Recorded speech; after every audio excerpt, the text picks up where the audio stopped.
Déjà, pour nous permettre de savoir si c'est mauvais d'en consommer, il faudrait que nous puissions déjà définir ce qu'est une boisson gazeuse. Alors, une boisson gazeuse va donc être un liquide constitué en grande partie d'eau, mais dans lequel on va donc avoir du dioxyde de carbone, ce qu'on appelle encore le gaz carbonique de formule CO2. Alors déjà, pour donner aux gens une certaine idée de ce qu'est le gaz carbonique, c'est que le gaz carbonique, une fois libéré dans l'atmosphère, a une durée de vie d'environ 100 ans avant que ce gaz ne puisse comme ça se décomposer. Donc c'est un gaz qui va donc persister, sinon vivre très longtemps comme ça dans l'histoire. Alors une boisson gazeuse va aussi avoir à l'intérieur du bicarbonate de soude.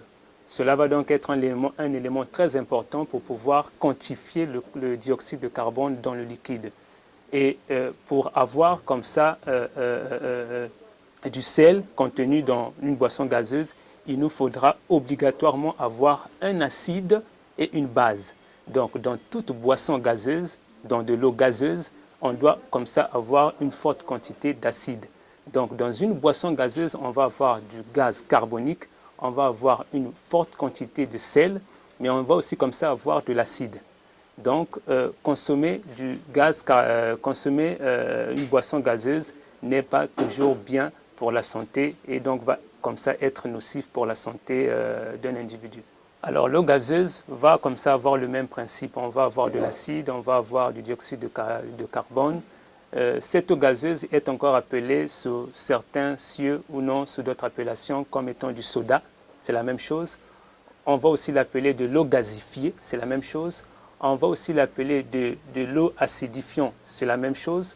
Ou encore de l'eau effervescente, à cause du fait que lorsqu'on va comme ça décapsuler la capsule, on va avoir une effervescence qui est causée principalement par le sel. Donc consommer de l'eau gazeuse va avoir comme ça ses avantages et ses inconvénients.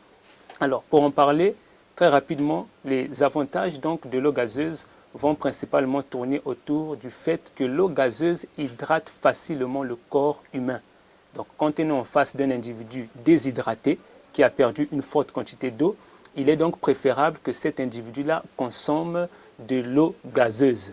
Parce qu'effectivement, cette eau va comme ça l'hydrater très rapidement et la personne sera comme ça en parfaite forme.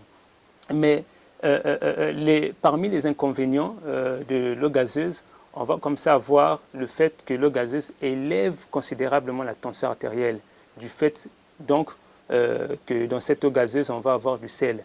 Donc c'est une eau déconseillée chez les personnes hypertendues qui souffrent de l'hypertension artérielle. C'est une eau déconseillée chez les personnes diabétiques à cause du fait qu'ils contiennent une forte teneur en sel. Mais c'est une eau aussi qui va être déconseillée pour les sujets qui ont des problèmes cardiaques. Et c'est des sujets qui vont donc avoir des problèmes avec leur dentition. Parce qu'à cause de l'acide contenu dans cette eau, cela va avoir un pouvoir corrosif au niveau de la dentition. Donc va détruire les mailles dentaires et va donc causer comme ça des caries dentaires à répétition et voire même des AVC. Donc voilà donc autant d'inconvénients que d'avantages que l'on peut trouver dans cette eau gazeuse. Alors ce qu'il faut donc faire, c'est d'en consommer au besoin ou sous prescription d'un diététicien qui va donc, selon que vous avez une certaine pathologie, une certaine anomalie, un certain déficit, va donc vous conseiller d'en prendre. Mais s'il faudrait en consommer, en tout cas, il ne faut pas la consommer régulièrement. On pourrait donc dire 2-3 fois la semaine serait largement suffisant pour pouvoir comme ça hydrater notre corps et nous apporter l'eau suffisante dans l'organisme. Mais au-delà, cela sera et commencera à nuire pour votre santé et même pour votre santé osseuse. Lorsque nous sommes en face d'une boisson gazeuse, donc une boisson gazeuse sucrée ou autre, ça sera aussi très déconseillé d'en consommer, déjà à cause de la teneur en sel, mais aussi à cause de la teneur en sucre. Donc les sujets diabétiques et hypertendus devront donc ne pratiquement pas en consommer. Alors si jamais vous voulez en consommer, la chose à faire, c'est de toujours en prendre, mais en quantité très minime et de manière à sauter les prises. Donc on peut en consommer une fois par semaine en passant. Alors, pour la consommation de l'eau gazeuse, déjà comme nous l'avions dit au préalable, c'est que si on est en face comme ça d'un individu qui a par exemple un manque d'appétit, donc un individu anorexique qui a du mal à pouvoir manger, on peut conseiller à cet individu-là de pouvoir prendre de l'eau gazeuse parce qu'effectivement de l'eau gazeuse aide à stimuler l'hormone de l'appétit qui est appelée la gréline. Donc en consommant suffisamment d'eau gazeuse, l'individu va comme ça voir son appétit galoper. Donc va quitter l'état anorexique à un état où il va manger normalement et avoir une bonne corpulence. Donc un individu qui souffre de l'anorexie, à cet individu-là on peut conseiller d'en prendre.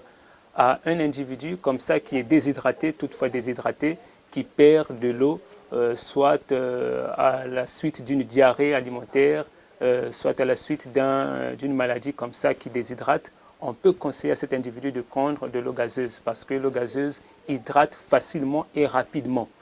Mais quand nous sommes en face d'autres individus, d'autres types d'individus qui par exemple souffrent des ballonnements ou encore des reflux gastro-œsophagiens, face à ces individus-là, il faut complètement proscrire la consommation de l'eau gazeuse parce que l'eau gazeuse, compte tenu de sa teneur en dioxyde de carbone, va comme ça élever les ballonnements.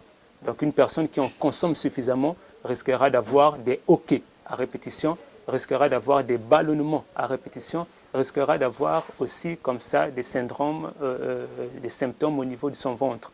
Donc des ballonnements, des sensations de satiété et toutes sortes de choses, des maladies digestives. Donc face à ces individus-là, c'est complètement à proscrire. Une personne comme ça qui souffre de l'hypertension artérielle ou même du diabète, c'est déjà à proscrire. Donc une personne qui a des difficultés avec sa dentition, qui a déjà souffert d'un AVC au préalable ou comme ça des caries à répétition, c'est à proscrire. Donc il faudrait être un peu médiculeux avant de pouvoir conseiller à un individu de pouvoir en consommer. Mon conseil sur la question, c'est si vous voulez en consommer, consommez-le mais avec modération. Mais si vous voulez ou vous pouvez vous en passer, le mieux à faire, c'est de s'en passer.